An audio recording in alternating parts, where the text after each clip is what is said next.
December 25th, 1945, the war had ended 4 months earlier. But Michiko Tanaka still couldn't believe she was eating roasted turkey in America instead of mourning her lost country in the rubble of Tokyo.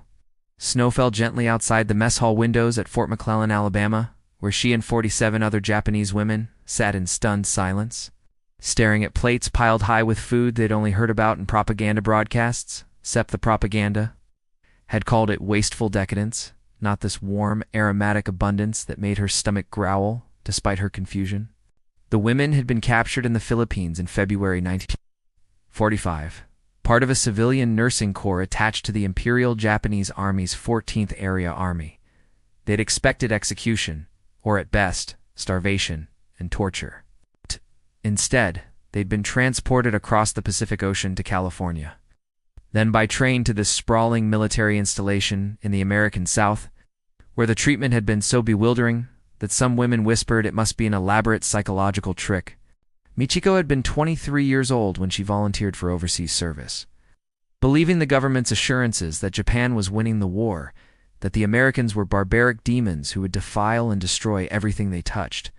Her father, a schoolteacher in Osaka, had wept when she left, not from pride as she'd assumed, but from a terrible knowledge he couldn't voice that she was being sent to die for a war already lost. The capture itself had been almost anticlimactic. American forces had surrounded their field hospital compound near Manila on February 10th, 1945, and the commanding officer had ordered the nurses to remain with the wounded rather than attempt escape. Michiko had stood trembling in her stained white uniform, clutching a scalpel she had no intention of using, as American soldiers entered with weapons raised. She'd closed her eyes, waiting for the bullet or bayonet that would end her life. Instead, young American medici, couldn't have been older than 20, had gently taken the scalpel from her hand and said something in English she couldn't understand. His tone was soft, almost apologetic. Another soldier offered her water.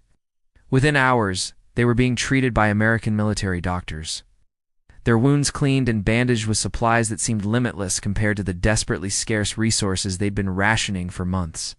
The journey to America had taken 3 weeks aboard a transport ship. The women were kept in a separate hold, guarded but not shackled. They received 3 meals, daily simple but adequate portions that gradually began to restore color to their hollow cheeks. Kako Yamamoto, a nurse from Kyoto who'd become Michiko's closest friend during their service, had whispered one night, "They're fattening us for something, some ritual. This cannot be real kindness." According to contemporary accounts documented in the National Archives and Records Administration, Japanese prisoners of war held in the United States during World War II received treatment consistent with the Geneva Conventions. Despite Japan's refusal to reciprocate for Allied prisoners, a fact that would haunt these women when they learned the full truth of their own country's war crimes, now, sitting in this warm dining hall decorated with pine garlands and red ribbons, Michiko watched as American soldiers and female officers moved between the tables, serving food and smiling at Japanese prisoners. The cognitive dissonance was almost painful. An American woman in a military uniform with sergeant stripes placed a slice of pumpkin pie before Michiko and said something cheerful in English, gesturing for her to eat. Michiko looked at the pie, then at Keiko sitting beside her, then back at the pie. Steam rose from its orange surface, carrying the scent of cinnamon and nutmeg spices she'd never encountered before. Her hand trembled as she picked up the fork.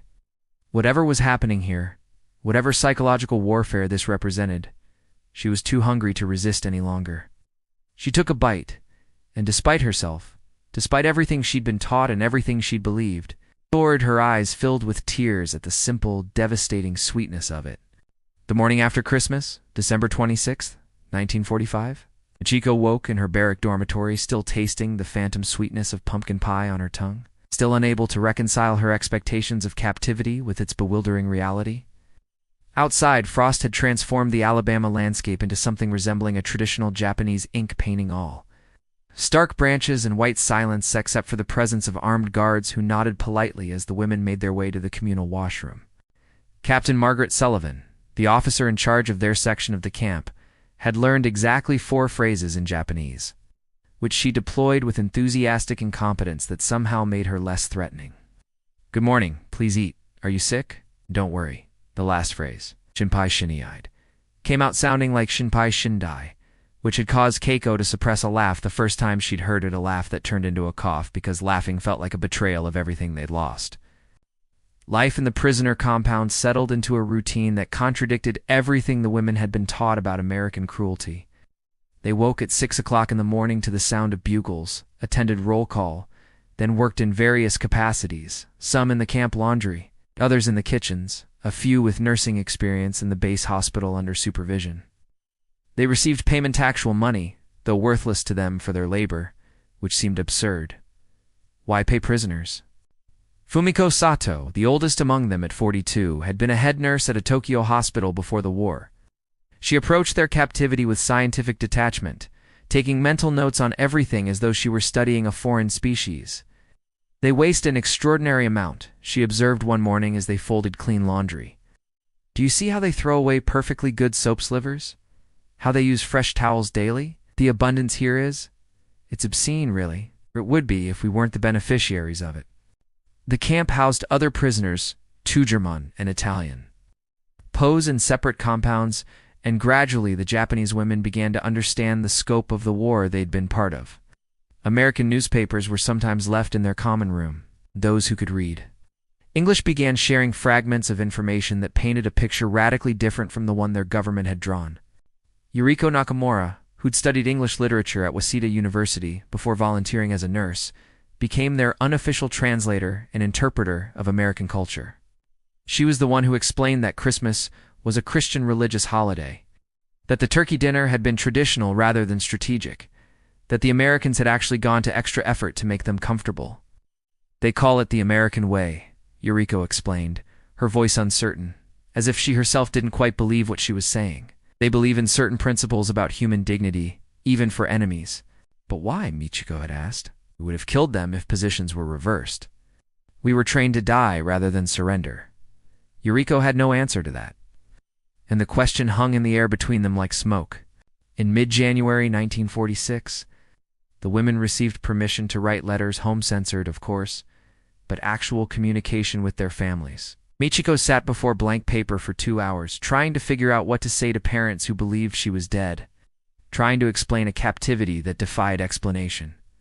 Finally, she wrote simply, I am alive. I am in America. They feed us well.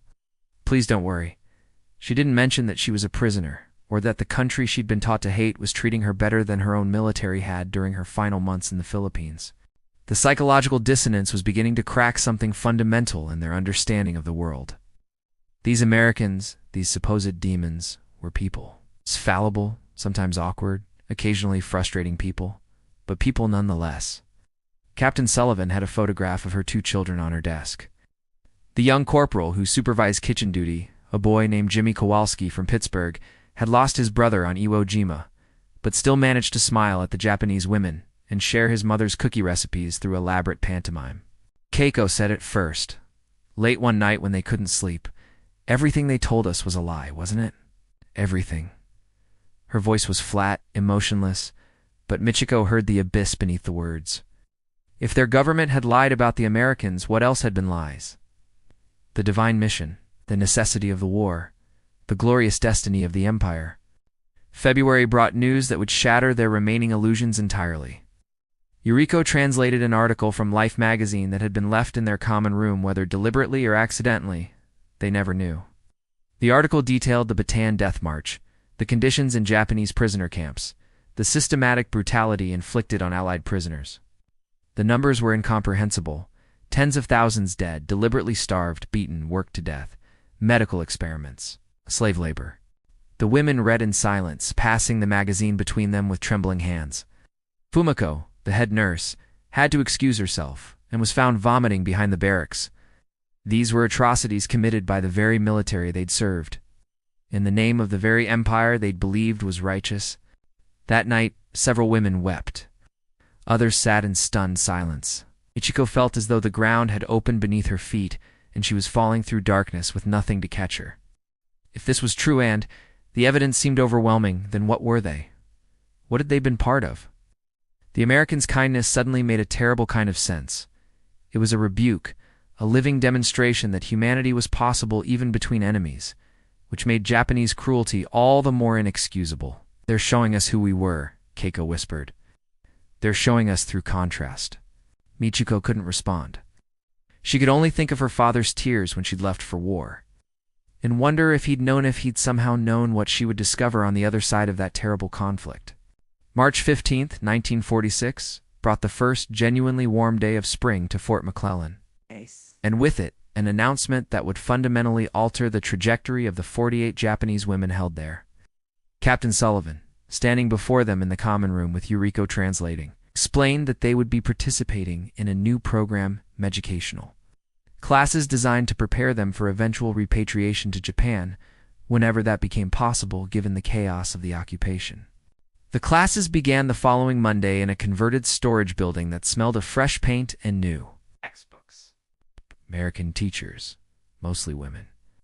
Many of them former missionaries who'd lived in Japan before the war, taught English, mathematics, and most controversially, what they called democratic principles. Michiko found herself sitting at a student desk for the first time in 5 years, holding a pencil and facing a chalkboard like a child, except the lessons were anything but childish. Mrs. Dorothy Henderson, a slight woman in her 60s who'd taught at a girls' school in Yokohama for 20 years before Pearl Harbor, conducted the English classes with a gentle firmness that reminded Michiko painfully of her own mother. Mrs. Henderson spoke Japanese fluently and often used it to clarify complex concepts, but she insisted the women practice English conversation daily. "You'll need this," she said simply. "The world is smaller now, and English is the language of the occupation." The history lessons were the hardest to endure. Mr. Robert Chen, a Chinese-American professor from Berkeley, taught them about the war from perspectives they'd never encountered: the rape of Nanking, the comfort women's system, the chemical weapons testing, the biological warfare experiments of Unit 731. He presented evidence methodically, without anger, which somehow made it worse. Documents, photographs, testimony from Japanese soldiers themselves, given during war crimes trials that were even then proceeding in Tokyo. Fumiko, the former head nurse, walked out of class twice during these lessons. The second time, Michiko followed her outside and found her sitting on the ground, her face buried in her hands. "We knew," Fumiko said without looking up. "In the Philippines, we saw things, heard things. We told ourselves it was war, that it was necessary, that the Allies were worse. But we knew, and we did nothing." "We were powerless," Michiko offered, but the words felt hollow even as she spoke them. "Were we?" Fumiko looked up, and her eyes were red but dry. "Or were we complicit? There's a difference, and I'm not sure which is worse." The question haunted Michiko through the spring months. The camp had a small library now, stocked with books in both English and Japanese, including novels that had been banned by the militarist government. Ko discovered Soseki Natsume's works, which she'd only known through sanitized excerpts, and the full, complex humanity of his characters felt like cold water on a burn. She read late into the night by flashlight under her blanket, hiding not from guards but from the other women who might judge her hunger for these previously forbidden perspectives. In April, the women were allowed to listen to radio broadcasts for the first time. Yuriko translated the news from occupied Japan: food shortages, massive American aid shipments, the new constitution being drafted under General Douglas MacArthur's supervision, the transformation of the emperor from divine being to mere symbol. The world they'd left no longer existed, replaced by something none of them could have imagined. Keiko became obsessed with the new Japanese constitution, particularly Article 9, which renounced war as a sovereign right of the nation.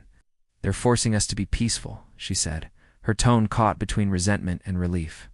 "The Americans are literally writing pacifism into our national foundation." "Is that such a terrible thing?" Michiko asked. "After everything?" "I don't know," Keiko admitted. "It feels like losing our dignity. But maybe dignity isn't what I thought it was. Maybe dying gloriously in battle was never dignified at all. Maybe it was just stupid." The educational program included what the Americans called civic participation training, which meant learning how democracy theoretically functioned: voting, representation, individual rights, freedom of speech.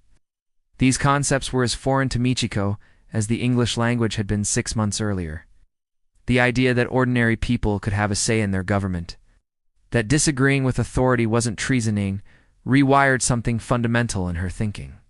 Mrs. Henderson organized debates as part of English practice, assigning the women to argue different sides of hypothetical questions. Michiko found herself defending women's suffrage despite never having considered it before. And as she marshaled arguments about equal capability and moral worth, she realized she was convincing herself as much as her audience. The act of arguing changed what she believed, as if speaking the words aloud made them true. By May 1946, the prisoner compound at Fort McClellan had transformed into something resembling a small college campus, albeit one with barbed wire and guards.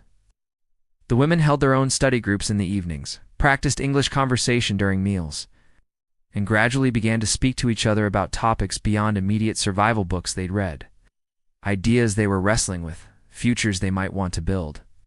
According to documentation from the International Red Cross, preserved in archives at the University of California, Japanese prisoners of war in American custody during and after World War II received educational opportunities far exceeding those provided to prisoners in any other theater of the war, reflecting both American ideological commitments and practical recognition that these prisoners would eventually return to help rebuild their shattered nation.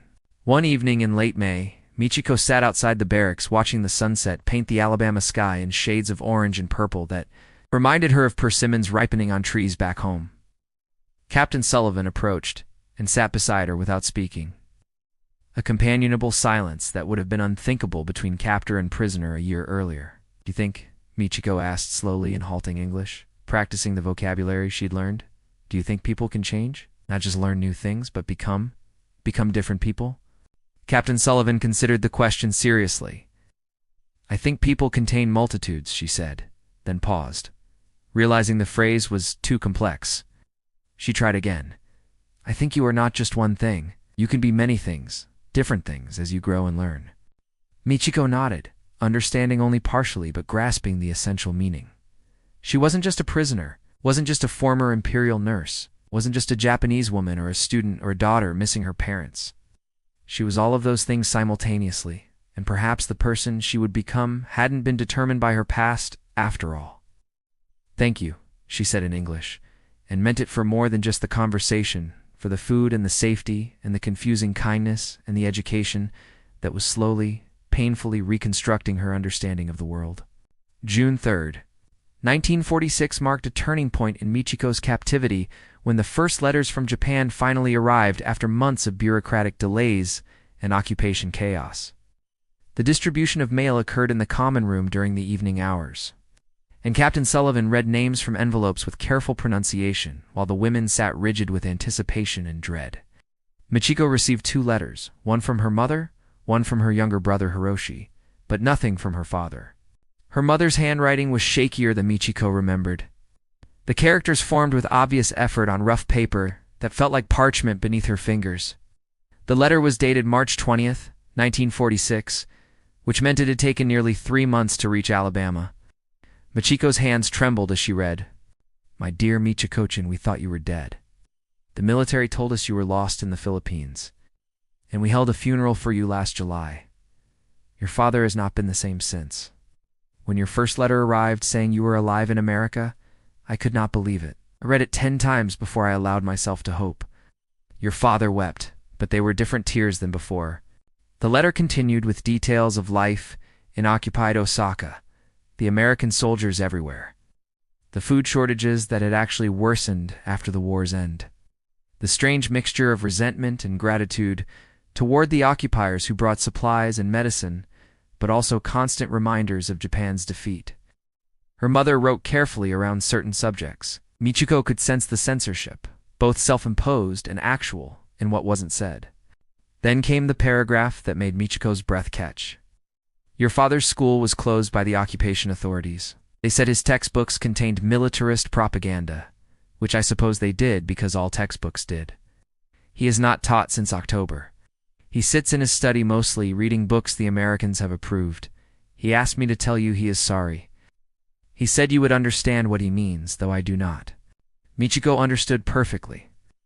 Her father had taught the lies, had reinforced the propaganda, had sent his own daughter off to war believing in a divine mission that was nothing but nationalist mythology. I hadn't believed it himself. She saw that now in the memory of his tears, but he taught it anyway because speaking against it would have meant prison or death. The apology was for that cowardice, or what he perceived as cowardice, though Michiko wasn't sure anymore where the line between survival and complicity actually fell. Hiroshi's letter was shorter, more direct, with the blunt honesty of a 17-year-old who'd grown up too fast. He'd been 14 when she left, a boy obsessed with baseball and adventure stories. His letter revealed a young man who'd nearly been conscripted for the final homeland defense, who'd trained with bamboo spears to repel the American invasion that never came, who'd watched Osaka burn from American firebombing raids that killed 50,000 people in a single night. "They told us we would die gloriously defending the emperor," Hiroshi wrote. "They said American soldiers would do terrible things to Mother if we surrendered. Then the Americans came and gave us chocolate and medicine, and nobody understood what was happening. The old men who'd led us into this war suddenly couldn't be found, or they'd killed themselves, or they said they'd always been against it. Everyone is rewriting their own history now. But I remember, sister. I remember what they said and what we believed, and I don't know how to make sense of it." Michiko read both letters 3 times before carefully folding them and placing them in the small wooden box where she kept her few possessions. Around her in the common room, other women were experiencing their own private earthquakes as news from home contradicted or confirmed their evolving understanding of what the war had meant and what its end had wrought. Keiko had received a single letter from her aunt. Her parents had been killed in the Hiroshima bombing. News that arrived with bureaucratic flatness that did nothing to cushion its impact. Keiko sat very still for a long time after reading, her face empty of expression. And when Michiko tried to offer comfort, Keiko simply said, "They died believing Japan was winning. Perhaps that's a mercy." Then she went to her bunk and didn't speak for 2 days. Fumiko learned that her hospital in Tokyo had been converted to treating American occupation personnel, and her former colleagues were now working under U.S. military supervision. "They want me to come back and help train nurses in modern techniques," she said, her voice carefully neutral. "The Americans are apparently teaching us medicine now, as if we were savages who didn't know how to heal people. Were their techniques better?" Yuriko asked quietly. Fumiko was silent for a long moment. "Yes," she finally admitted.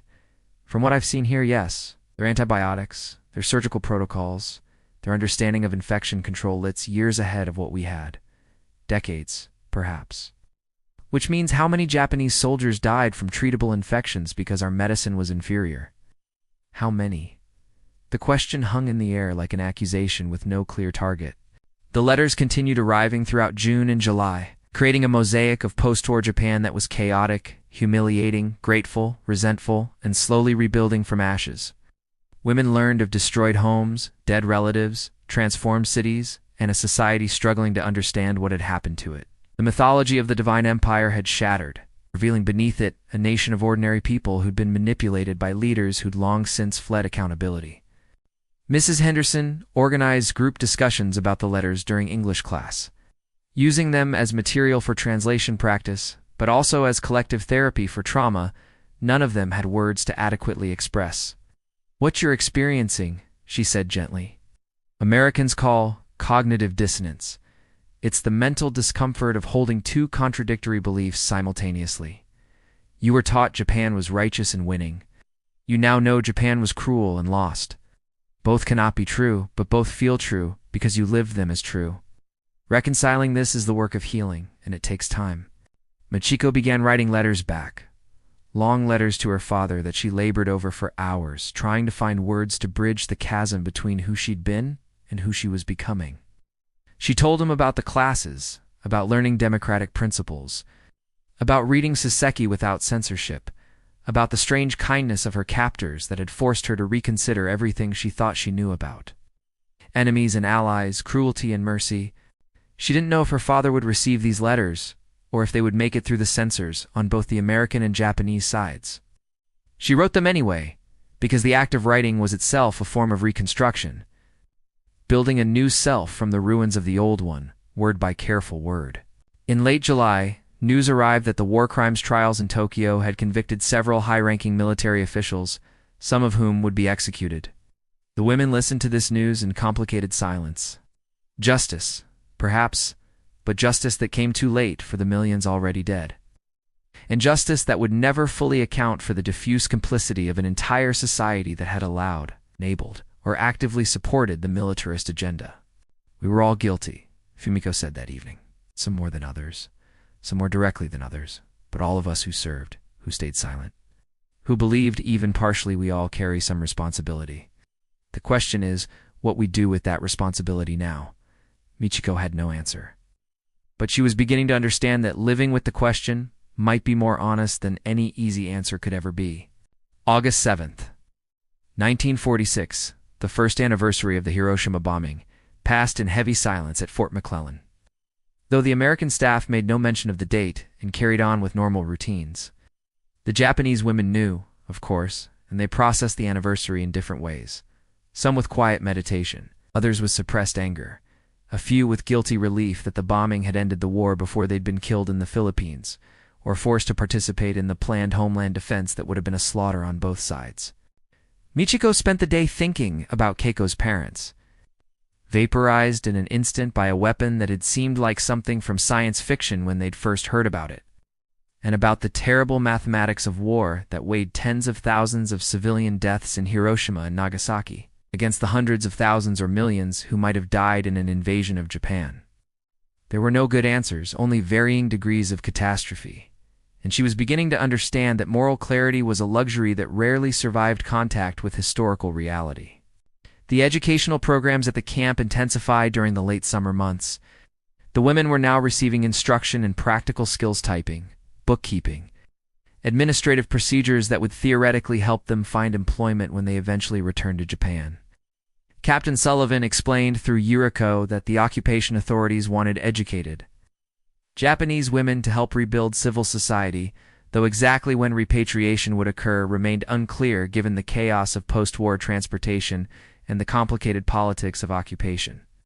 A new instructor arrived in mid-August, a Japanese-American woman named Grace Watanabe, who'd been born in California, educated at Stanford University, and spent the war years in the Manzanar internment camp before volunteering for the Military Intelligence Service as a translator. Her presence complicated the women's understanding of America. Yet again here was a person of Japanese ancestry who'd been imprisoned by the very government she now served, who'd experienced American racism and constitutional violations firsthand, yet who still believed in American principles enough to work toward their realization.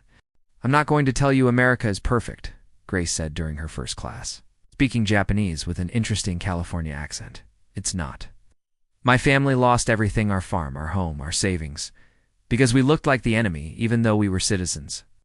I spent 2 years behind barbed wire in a California desert, but I'm also not going to tell you that makes America equivalent to Imperial Japan. There's a difference between a democracy that violates its own principles and can be pushed to correct those violations, and a militarist autocracy that never had those principles in the first place." Fumiko raised her hand. "But isn't that just propaganda? Every country thinks its own system is superior." "Of course," Grace agreed. "And yes, part of what you're experiencing here is absolutely propaganda. Erica wants you to go back to Japan as ambassadors for democratic capitalism. They're not educating you out of pure altruism. But propaganda can contain truth, just as truth can be used for propaganda. The question is whether you can extract what's real from what's manipulation, and that requires critical thinking that neither your old government nor your new occupiers particularly want you to have." The intellectual sophistication of this response startled Michiko. Here was someone who acknowledged American self-interest and imperfection, while still maintaining that American principles had value worth embracing. It was a both-and rather than either-or, a nuanced position that the militarist education had never permitted. Grace taught classes on comparative government, using the Meiji Constitution versus the American Constitution versus the new Constitution being implemented in occupied Japan as case studies. She highlighted how the Meiji Constitution had concentrated power in the military and bureaucracy with minimal democratic oversight, creating structural vulnerabilities that militarists had exploited. The new Constitution, imposed by Americans but drafted with input from Japanese liberals and socialists, said, tempted to prevent that exploitation through parliamentary democracy, civilian control of the military, and an explicit renunciation of war. "Some Japanese intellectuals resent this constitution because it's imposed," Grace said. "They have a point. Real democracy should be self-determined, not written by occupiers." But sometimes a society gets so lost that external intervention becomes necessary to reset the basic framework. Whether Japan will genuinely internalize these democratic values or just perform them for the occupiers remains to be seen. These classes sparked debates among the women that continued long after the formal lessons ended. Keiko, who'd emerged from her grief-stricken silence with a harder, more cynical edge, argued that democracy was itself a form of cultural imperialism, that America was simply replacing Japanese imperialism with its own softer version. Yuriko countered that universal human rights weren't culturally specific, that the right to vote and speak freely transcended any particular culture's claim to uniqueness. Michiko found herself somewhere in the middle, believing that democratic principles had value, but uncertain whether they could successfully transplant to Japanese soil. Whether a society that had embraced hierarchy and obedience for centuries could genuinely transform into one that valued individual liberty and political participation. The skepticism felt almost like betrayal of the education she was receiving, of the Americans who were trying to help, of her own evolving beliefs. But Grace had said critical thinking was the goal, and critical thinking meant questioning everything, including the new orthodoxies being offered as replacements for the old ones. In September, the women were allowed a supervised trip to the nearby town of Anniston, Alabama's their first time outside the camp since arrival. They walked through streets lined with shops and restaurants, watched by curious townspeople who'd probably never seen Japanese people before except in war propaganda. The abundance in the store windows was staggering, fruits and vegetables piled high, clothing of every style and color, household goods that seemed frivolous in their variety. One store had 17 different types of soap. "This is what we were fighting," Fumiko said quietly as they walked past a department store window, displaying mannequins in autumn fashions. "We were told they were decadent and weak. But this abundance, this is power." They could afford to fight a war on multiple continents while still maintaining this level of civilian consumption. "We were starving and calling it noble sacrifice, while they were choosing between 17 types of soap." The trip to town was both enlightening and alienating. Some Americans stared with barely concealed hostility. The war had ended only a year ago, and many people had lost sons or brothers to Japanese bullets and bombs. Others were simply curious, a few even friendly. One elderly woman stopped them, and through gesture, since she spoke no Japanese, offered candy to the younger women.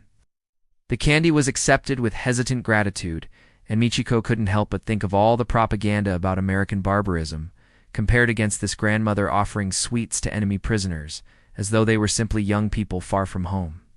That evening, Michiko wrote another letter to her father. "We visited an American town today, and I saw what they were fighting to protect. Not just abstract principles like freedom and democracy, but actual abundance and comfort and the simple ability to choose between 17 types of soap. I don't know if that makes the war more tragic or less, whether fighting to defend prosperity is more justified than fighting for abstract glory. Thou. But I know we never had a chance, Father. We were a poor island nation challenging the richest country on earth, and calling our poverty virtuous didn't make it strength." She didn't know if such honesty would make it through the censors, or if her father would understand what she was trying to say. She sent the letter anyway, because someone needed to say these things, needed to name the delusions that had cost so many lives. October 14th, 1946 brought the official announcement that had been rumored for weeks. Repatriation to Japan would begin in December, weather and transportation permitting. The news landed among the 48 women with unexpected ambivalence rather than relief. Michiko had dreamed of going home for months, had written countless letters expressing her longing to see her family and her city again. Yet now that return was imminent, she found herself uncertain whether she was ready to leave the compound that had become, against all logic, a kind of sanctuary. The ambivalence was shared by many others. They'd spent nearly 2 years in American captivity, during which their entire worldview had been systematically deconstructed and rebuilt. They were returning to a Japan they'd never actually known, democratic rather than militarist, occupied rather than independent, defeated and humiliated rather than proudly imperial. They'd left as soldiers and nurses of the empire. They were returning as educated women with dangerous knowledge about American abundance and democratic principles, knowledge that might make them misfits in a society struggling to reconstruct both its physical infrastructure and its collective identity. Captain Sullivan organized meetings to prepare them for repatriation, explaining what they might expect. Continued food shortages, destroyed cities, a society in trauma, occupation forces everywhere, and political uncertainty as Japan navigated between its past and an unknowable future. She brought in recently returned missionaries who'd seen post-war Tokyo and Osaka firsthand. Their descriptions were sobering. Entire neighborhoods burned to ash. Orphaned children everywhere, a black market economy fueled by desperation, and beneath it all a collective shame and confusion about how the divine mission had ended in such catastrophic failure. "You'll be strange to them," Grace Watanabe said bluntly during one of her final classes. "You've been exposed to ideas and experiences that most Japanese haven't. You've learned English, studied democratic theory, lived in relative comfort while your compatriots starved. Some will resent you for it. Others will be curious. Many won't know what to make of you. The question is whether you'll have the courage to share what you've learned, or whether you'll hide it to fit back in." Fumiko asked the question many were thinking, what if sharing what we've learned makes things worse? What if we're carrying ideological poison back to a society that needs stability more than it needs truth? Grace considered this seriously. That's the fundamental tension of Reconstruction. Stability requires some degree of social cohesion, but honest reckoning with the past requires disrupting comfortable narratives. Japan can't genuinely move forward without acknowledging what happened and why. But constant public examination of war guilt might prevent the social healing necessary for rebuilding. There's no perfect answer, only choices with different costs. The women began preparing for departure in ways both practical and psychological. They were allowed to keep the clothing they'd been issued, the books they'd accumulated, and personal items they'd acquired or created during captivity. Michiko had a small collection of English novels, a journal filled with her thoughts and observations, letters from her family, and a set of watercolor paintings she'd created during an art class, the previous spring landscapes of Alabama that resembled Japanese scenery just enough to evoke homesickness while remaining distinctly foreign. Keiko had become obsessed with documenting their experience, interviewing other women and recording their stories in careful longhand because she believed. She said that someone needed to preserve this strange interlude before memory distorted it beyond recognition. "In 10 years, we'll tell ourselves we were always skeptical of the militarists, that we always knew the war was wrong," Keiko said. "Memory is self-serving. I'm writing what we actually thought and felt in the moment, so there's at least one honest record." The psychological preparation was harder than the practical. Arrangements. Mrs. Henderson held what she called transition counseling sessions. Group discussions about cultural adjustment and identity reconstruction. "You're going to experience reverse culture shock," she explained. "You'll find yourself missing things about American, just the abundance, but the attitudes, the openness, the different ways of thinking.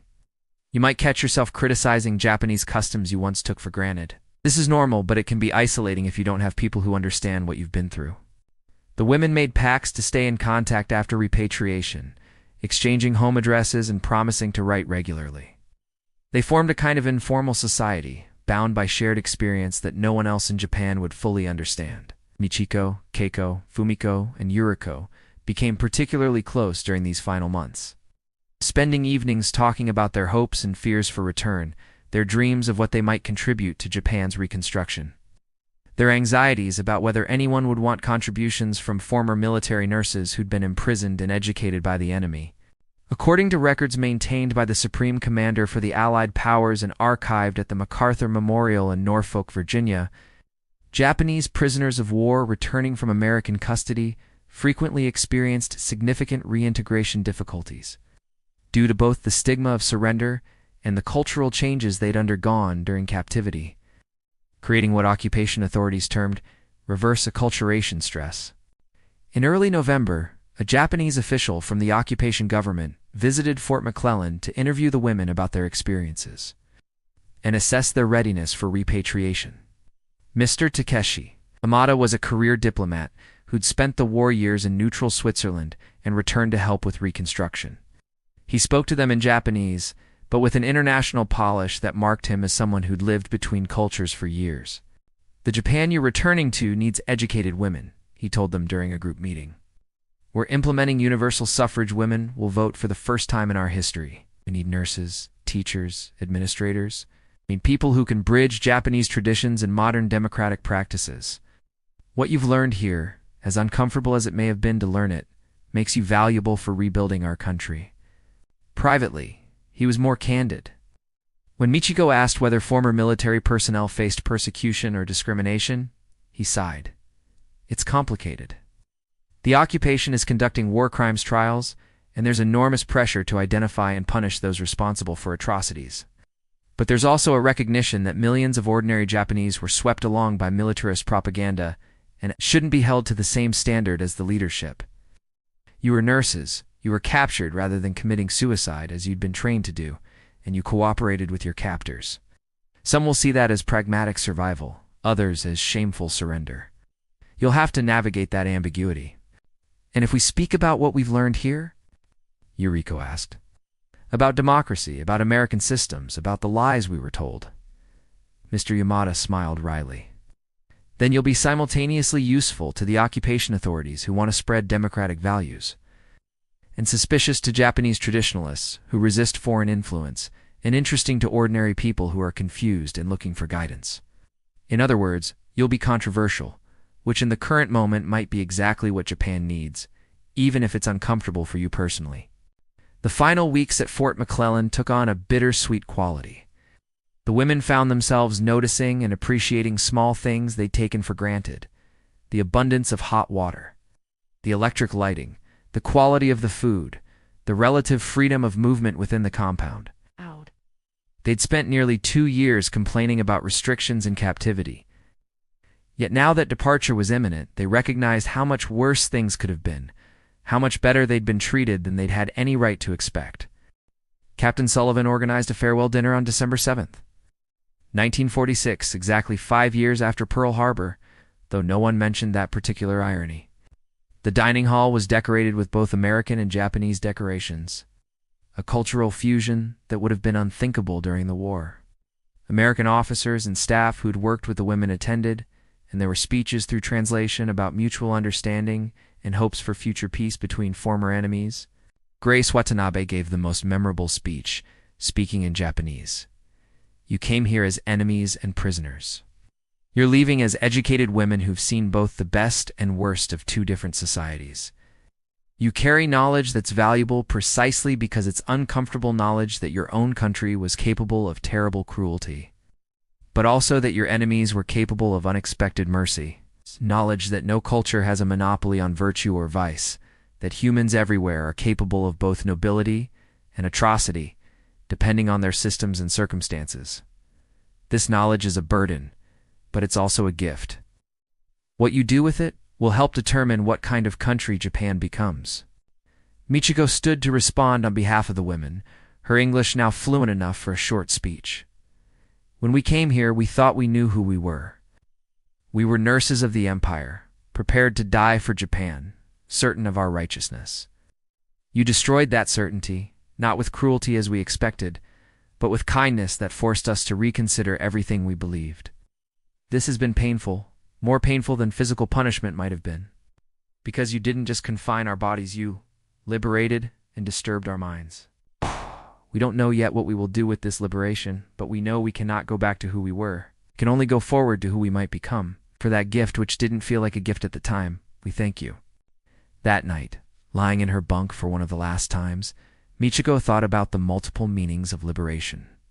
She'd been freed from physical danger in the Philippines, freed from the immediate necessities of war, but most significantly, freed from certainties that had once seemed as solid as the ground beneath her feet. The freedom was vertiginous, sometimes terrifying, but it was undeniably freedom. The question was whether she'd have the courage to remain free once back in Japan, or whether the pressure to conform and fit back in would cause her to abandon the uncomfortable truths she'd learned. "Are you awake?" Keiko's voice came from the adjacent bunk. "Yes, I'm frightened," Keiko admitted, not of going home, but of forgetting, of letting these 2 years fade until I convinced myself they were different than they actually were. Until the discomfort smooths into something easier to live with.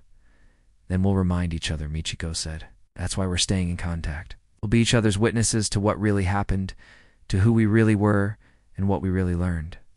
Promise? The word hung in the darkness between them, a commitment to honesty that would be harder to keep than either of them yet understood. but necessary nonetheless, if the transformation they'd undergone was to mean anything beyond personal convenience. December 20th, 1946 found Michiko standing at the rail of the USS General McMeigs, a military transport ship converted for repatriation duty, watching the California coastline disappear behind them as they headed west across the Pacific Ocean, toward a homeland that had become conceptual rather than concrete during her 2 years of captivity. The ship carried 423 Japanese nationals, mostly former prisoners of war like herself, but also a handful of diplomats, families, and businessmen who'd been stranded in America when the war began and were finally allowed to return. The conditions aboard the Meigs were dramatically different from her initial crossing in 1945. Then she'd been a prisoner under guard, uncertain whether she'd survive the journey or what would happen upon arrival.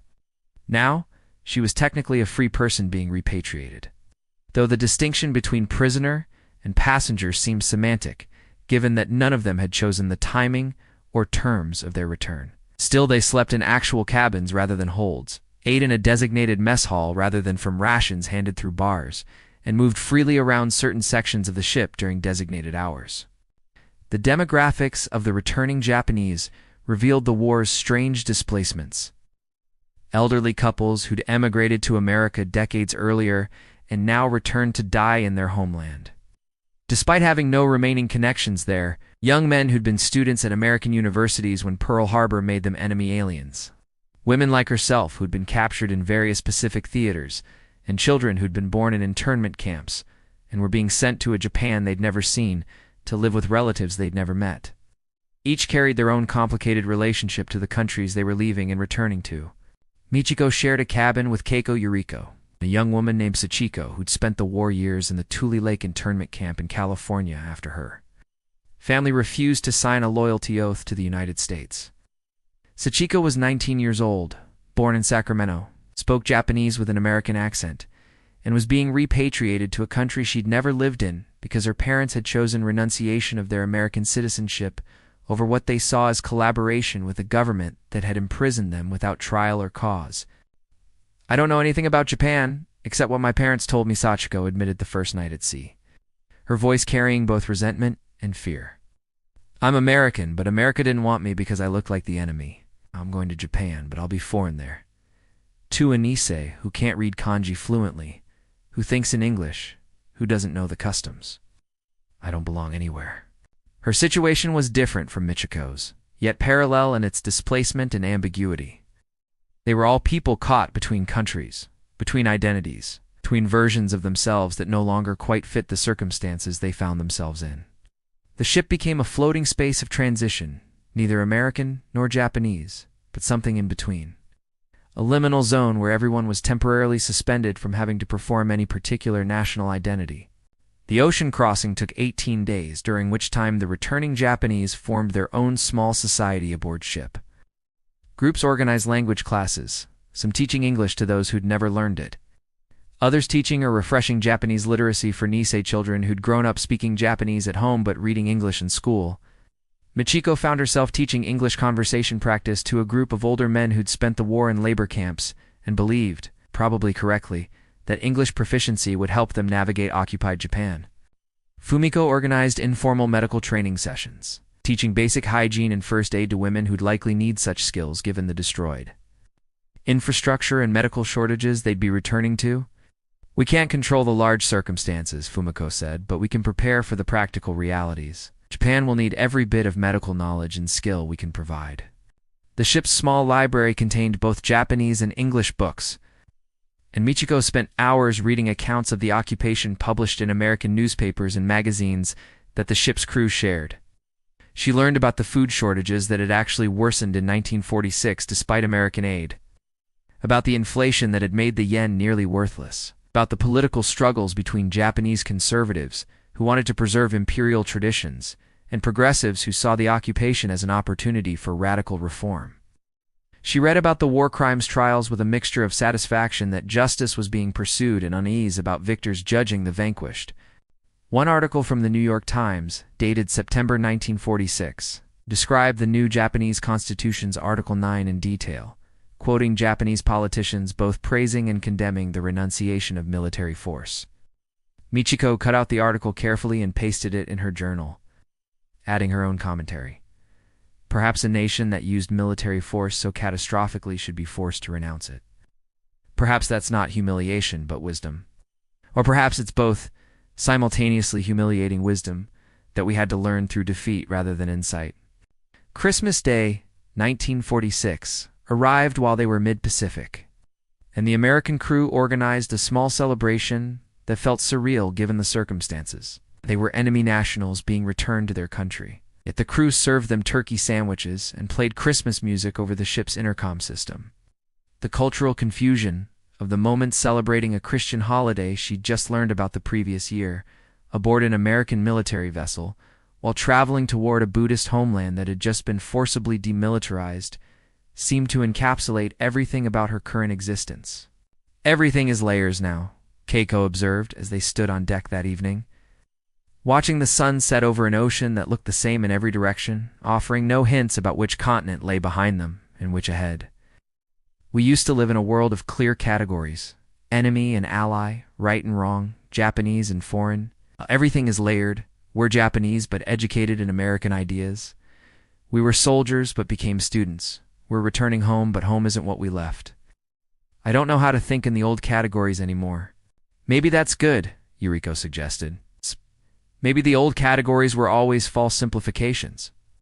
And seeing the layers is more honest, even if it's more complicated."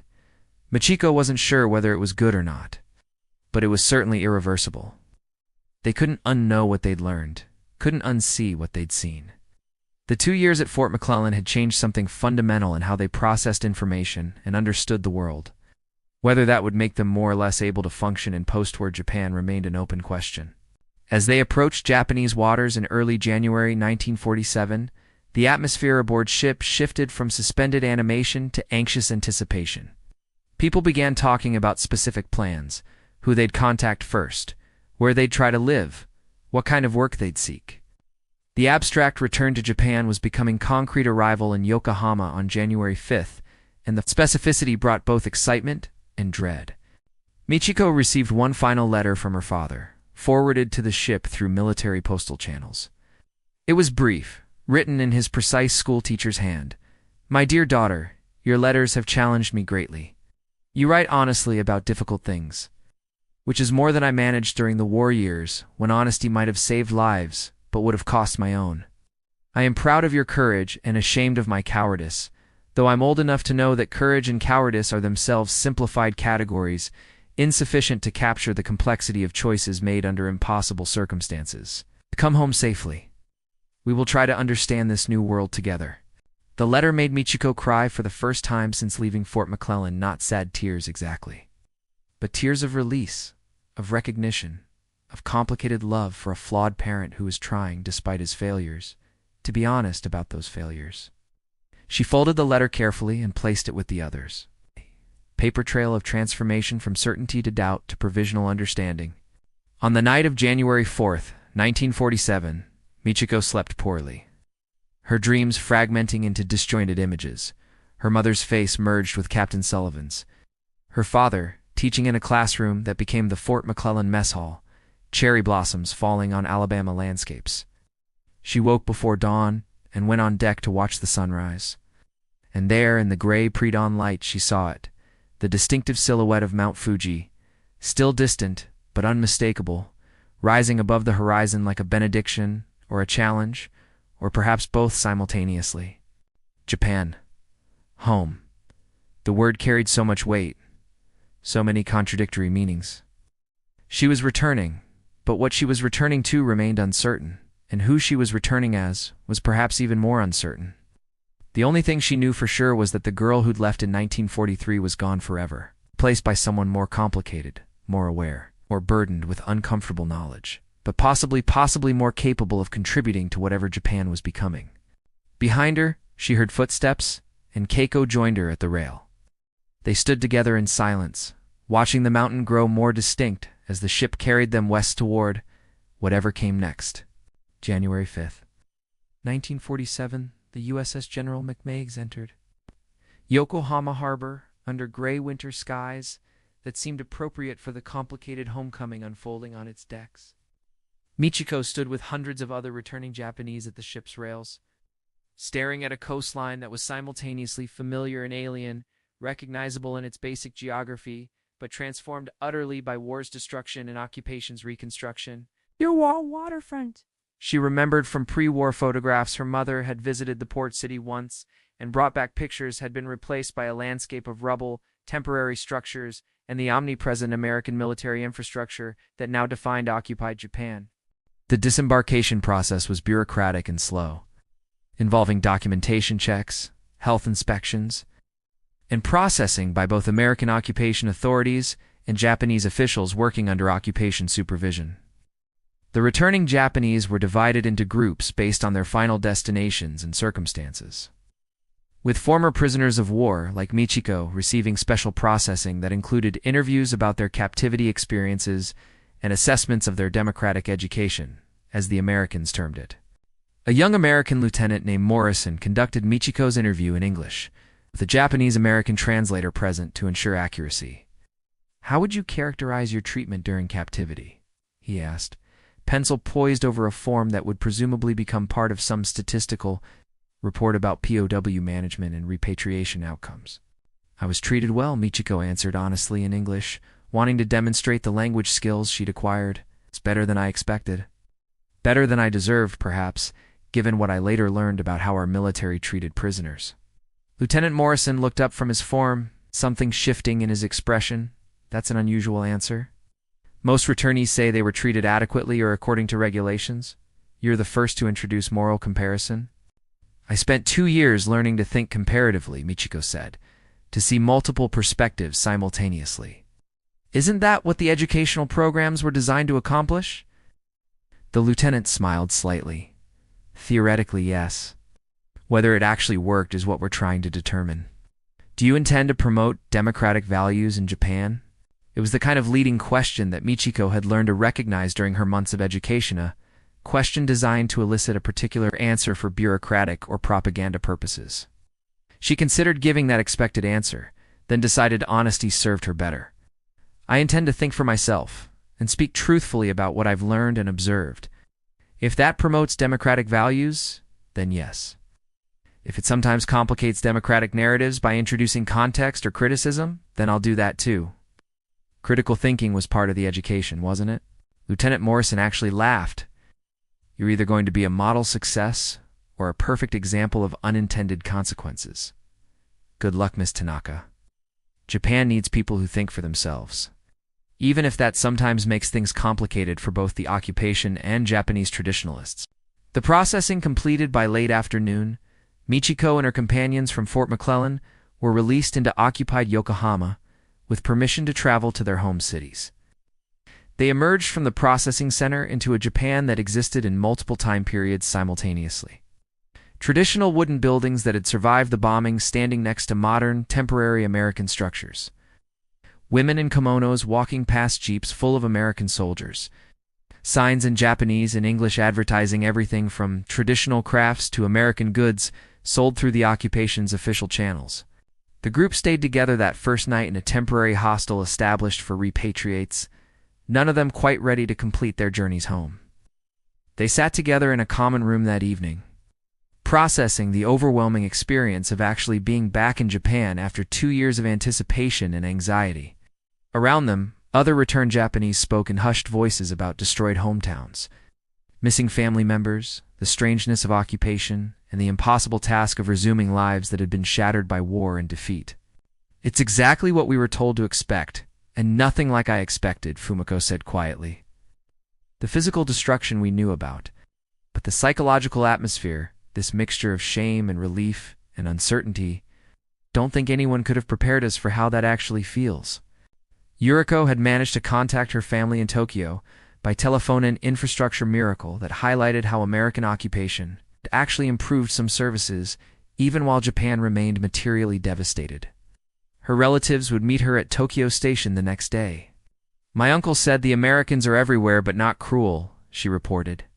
"He said they're actually popular in some neighborhoods because they bring food and medicine and don't behave like an occupying army in the traditional sense." He sounded confused about whether he should resent them or be grateful to them. "Both," Keiko said flatly. The answer is both, simultaneously, just like everything else now. We can be grateful they're not cruel, while resenting that they're here at all. Grateful for the food, while resenting that we need it because our government led us into an unwinnable war. Contradiction is the national condition now. Sachiko, the young Nisei woman, looked overwhelmed and lost. She discovered that the relatives she was supposed to stay with had moved from their registered address, probably displaced by bombing, and she had no way to locate them in the chaos of post-war displacement. Fumiko immediately offered to help, enlisting others in the group to make inquiries and search records. The instinct to help each other, forged during their months together at Fort McClellan, remained strong even as they prepared to disperse across Japan to resume separate lives. That night, Michiko wrote in her journal, "I am in Japan, but not yet home. I am Japanese, but no longer sure what that means in this transformed country where traditional identity has been shattered and a new one hasn't yet formed to replace it. I see American soldiers everywhere and feel complicated things: gratitude for their comparative mercy, resentment at their presence, curiosity about how they see us, anxiety about how long this occupation will last, and what kind of Japan will emerge when it ends. Everything is uncertain, except the uncertainty itself." The next morning, January 6th, Michiko took the train from Yokohama to Osaka, journey that should have taken several hours but stretched to nearly 7 because of infrastructure damage and occupation checkpoints. The train was crowded with a cross-section of post-war Japanese society: black marketeers carrying mysterious packages, farmers bringing produce to city markets, American soldiers on leave, Japanese officials traveling on occupation business, and ordinary people trying to resume normal life in decidedly abnormal circumstances. Michiko stared out the train window at a landscape that bore the scars of total war. Cities reduced to rubble with only occasional buildings standing, agricultural fields being slowly reclaimed for military use, temporary camps for displaced persons, and everywhere the American presence in the form of military vehicles, supply depots, and personnel. The train passed through what had been industrial areas, now utterly destroyed. Factories that had produced weapons and equipment for Japan's war machine, now twisted metal and broken concrete. An elderly man sitting across from her noticed her staring and spoke quietly. "You've been away, haven't you? I can tell by how you're looking at everything, surprised but not shocked. Those of us who lived through the bombing and the surrender aren't surprised by anything anymore. I was in the Philippines when I was captured," Michiko admitted, then hesitated before adding, "I've spent the last 2 years in America." The man's expression shifted through several emotions before settling on curious resignation. "Then you've seen the abundance we were supposedly fighting to contain. You've seen what we were actually up against." "Yes.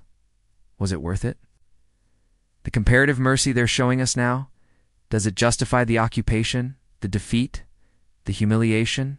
Michiko considered the question carefully. "I don't know if anything justifies what happened or what's happening now. But I know the alternative, continuing the war until we were completely destroyed, would have been worse. And I know the Americans treating us mercifully isn't the same as the war being justified. Just as our defeat being necessary doesn't make the occupation not humiliating. Everything is layered now. Everything is both and rather than either or." The man nodded slowly. "That's a complicated answer for a young woman. The war has aged all of us, hasn't it?" As the train approached Osaka in the late afternoon, Michiko's anxiety intensified. She was hours away from seeing her family for the first time since leaving in 1943. Hours away from confronting in concrete terms what had been abstract during her captivity, what remained of her home. What had happened to her neighborhood, how her family had survived, and most importantly, whether they could understand who she'd become, or whether the gulf between their experiences was too wide to bridge. The train pulled into Osaka Station, partially destroyed, partially rebuilt, with temporary structures supplementing damaged permanent ones, and Michiko gathered her few possessions: a duffel bag of clothing from Fort McClellan, her journals and books, her letters, her small watercolor paintings of Alabama landscapes that she'd brought as strange souvenirs of captivity. She stepped onto the platform into the cold January evening and stood for a moment, overwhelmed by the reality of actually being back after all this time, all these changes, all this transformation, both personal and national. Then she saw them: her mother, her father, her brother Hiroshi. standing together near the station entrance, scanning the crowd for her face. Her mother looked older, thinner, careworn. Her father looked diminished somehow, as though defeat had physically shrunk him. Hiroshi was nearly as tall as their father now, no longer the boy she'd left, but a young man shaped by war's ending rather than its prosecution. They saw her at the same moment she saw them, and for a heartbeat no one moved, as if they were all uncertain about how to bridge the gap between who they'd been and who they'd become. Then her mother was running toward her, and Michiko was running too. And they met in the middle of the platform in an embrace that collapsed all the time in distance and transformation into pure, uncomplicated relief that they'd survived, that they were together again, that whatever came next, they would face it as family.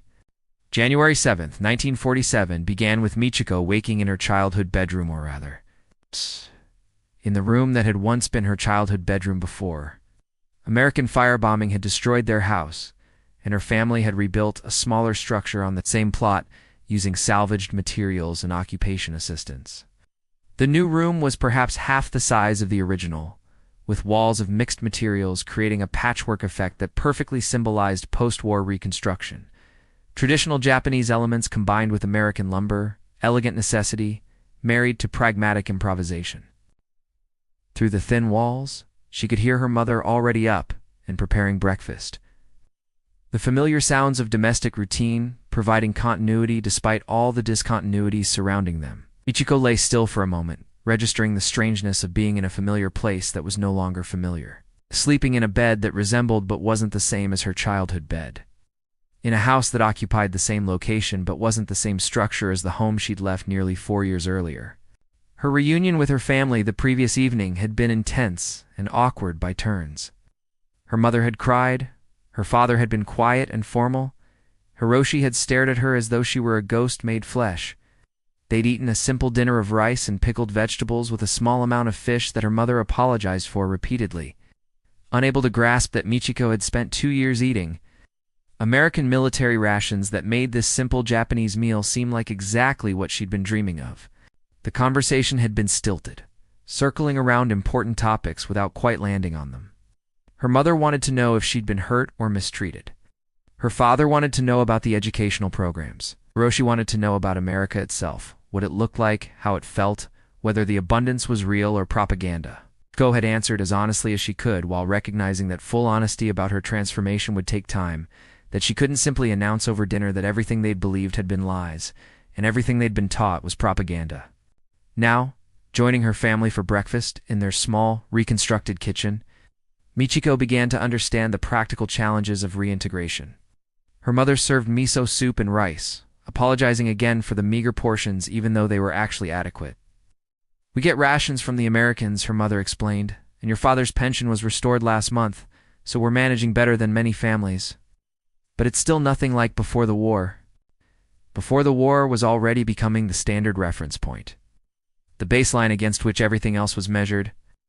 Even though before the war had itself been a period of increasing militarization and resource scarcity that people were conveniently forgetting in there, nostalgia for anything better than the current moment. Her father was preparing to leave for a meeting at the Occupations Education Office. They were reconstructing the curriculum, he explained, removing militarist content and introducing democratic principles.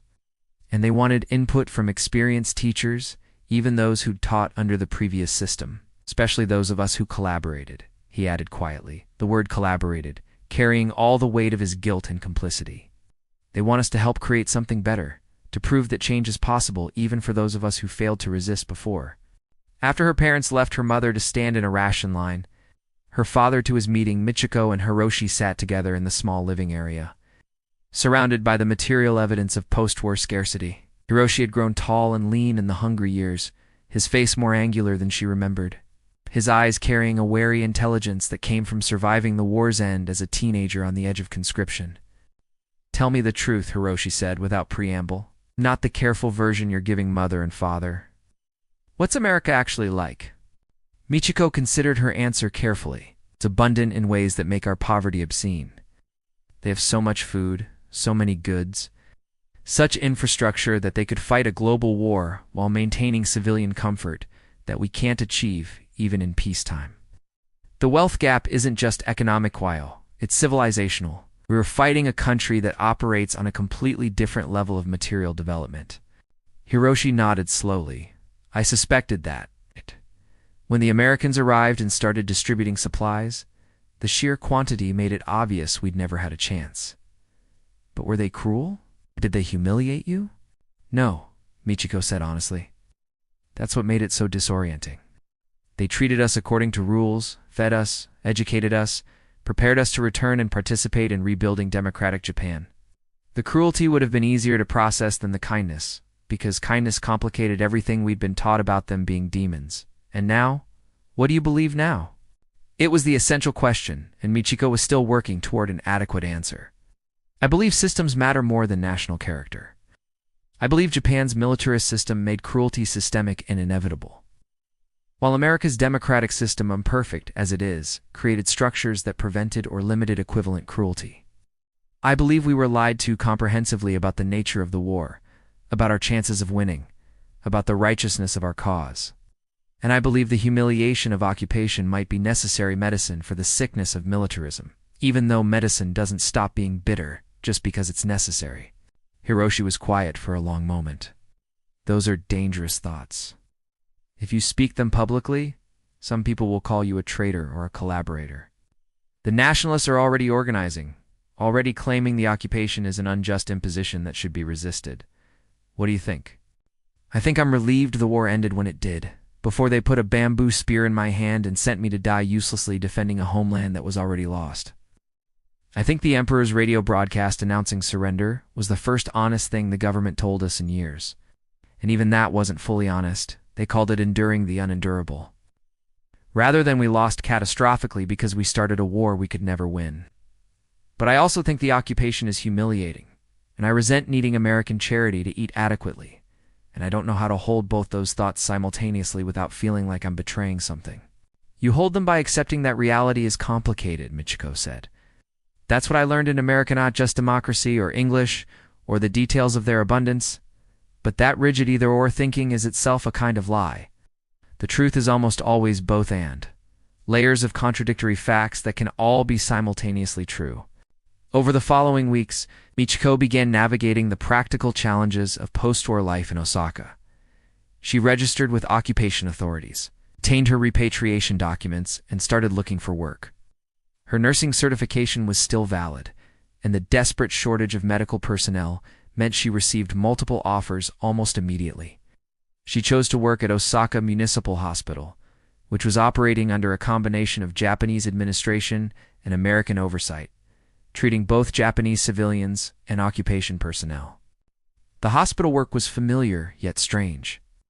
The medical procedures were similar to what she'd learned before the war, but now supplemented by American techniques and medications, particularly antibiotics, which seemed almost magical in their effectiveness compared to the pre-war treatments she'd been trained in.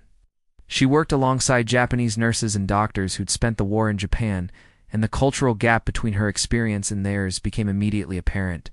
Her colleagues who'd remained in Japan had survival strategies for the occupation, excessive politeness toward Americans, careful neutrality on political questions, focus on professional work rather than broader social issues. Michiko found herself unable to maintain that careful neutrality. When American doctors suggested improvements to procedures, she engaged with them critically, but constructively, rather than simply accepting or resisting. When Japanese doctors complained privately about occupation interference, she pointed out that some of the American methods actually produced better outcomes. She became known as someone who'd been Americanized, a term that carried both positive and negative connotations depending on who used it. Historical documentation from the National Diet Library in Tokyo indicates that Japanese nationals who returned from American captivity during the occupation period often experienced significant social friction. Being viewed simultaneously as valuable resources for their English language skills and cross-cultural knowledge, and as potentially contaminated by foreign ideas that threatened Japanese identity and social cohesion. In March 1947, Michiko reconnected with her companions from Fort McClellan, who'd also returned to the Osaka-Kyoto region. They met for the first time since repatriation at a small restaurant that served surprisingly decent food, despite the ongoing shortages the owner had.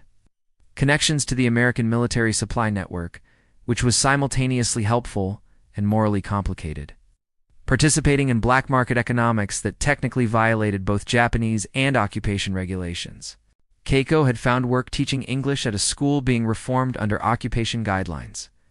Fumiko had returned to nursing and was already training others in American medical techniques.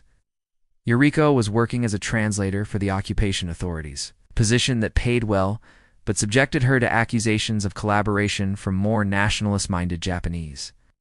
They compared experiences, shared frustrations, and recognized that they formed a kind of informal support network of people who understood the specific challenges of reintegration after American captivity and education. "We're caught between worlds," Yuriko said over tea. Too American for traditional Japanese, too Japanese for the Americans to fully trust. Too educated to pretend we don't see the problems on both sides. "It's exhausting, but necessary," Fumiko countered.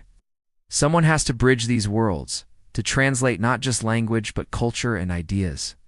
If not us, then who? We have the experience, the education, the uncomfortable dual perspective. That's valuable even when it's uncomfortable." They made a pact that evening to continue meeting monthly, to support each other through the challenges of reintegration, to serve as witnesses to each other's experiences so that memory didn't smooth away the complications and contradictions. They would tell the truth to each other even when they had to be more diplomatic with others. They would remind each other of what they'd learned even when that learning was uncomfortable or inconvenient.